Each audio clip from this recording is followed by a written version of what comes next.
Representative Wilson from South Carolina. Thank you, Chairman Brian Mast, for your leadership holding this hearing at a very critical time where dictators with rule of gun are invading democracies with rule of law. And my sympathy for the Connolly family, as I was always cherished my friendship with who I call Mr. President Jerry Connolly.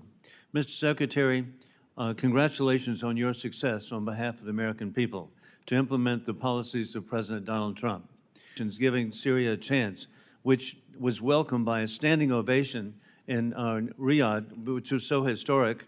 And now the progress that you've made, instead of billboards, electronic billboards of the dictator of Assad, they've been replaced by billboards praising Donald Trump and praising the Crown Prince. What an incredible change in 6 months to go from dictator to a potential of democracy. With that in mind, I have concerns that there could be efforts to undermine. And so will you be working in every way to have full executive authorities to carry out the President's orders rather than a phased approach? In addition, can we lift the specific export controls on Syria? Yeah, well, as you know, the sanctions in Syria are largely based on a statute, the Caesar Act. And so that allows the president to do rolling waivers, I believe, 6 months at a time. So the goal is ultimately to make enough progress so that Congress will permanently repeal those. In the interim, what we want to make sure is that the sanctions relief that we're providing allow our partners in the region to begin the aid flow that they want to do without running afoul of the sanctions. So that's what we're focused on executing, even as we speak. There was a meeting on it yesterday. It's in execution today as well. Well, again, thank you for your leadership and insight to see how quickly that should have been done. I'm also grateful for the strong position of the Trump administration in regard to the anti-American Georgian dream regime in the Republic of Georgia. They rigged the election in Georgia on October 26.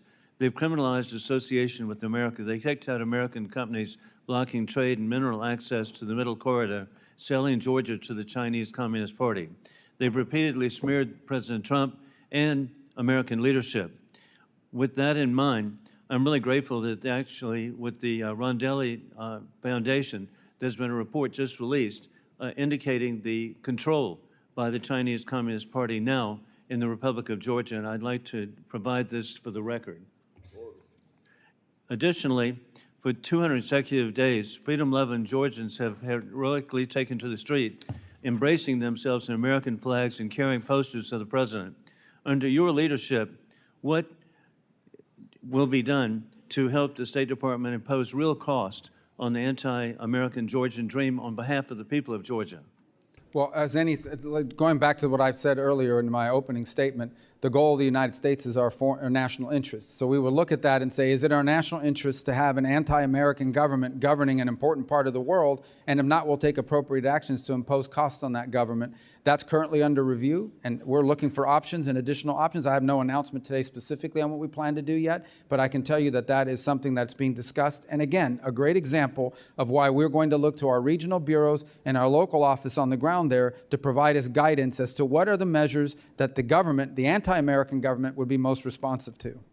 And it's so refreshing to get your response. And additionally, another issue is Kurdistan, the regional government of Iraq.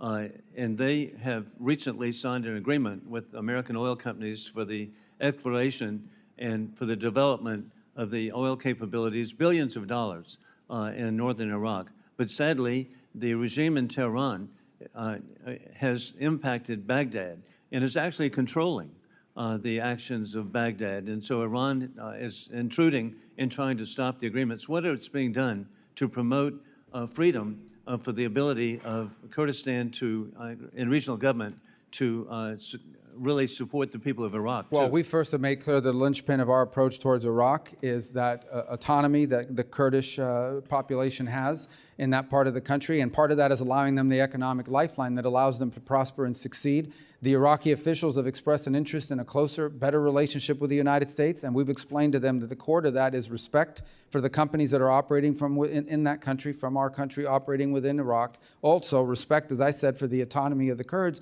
And third is the Iranian influence. And the Iranian influence there has continued to grow, unfortunately, in some sectors of their elected government, and poses a grave danger to the United States, including in the form of pro-Iran Shia militias who have in the past struck against the United States and have expressed interest in doing so again in the future. That's unacceptable, and that has to be addressed. Congratulations on your success. I yield back. Chair.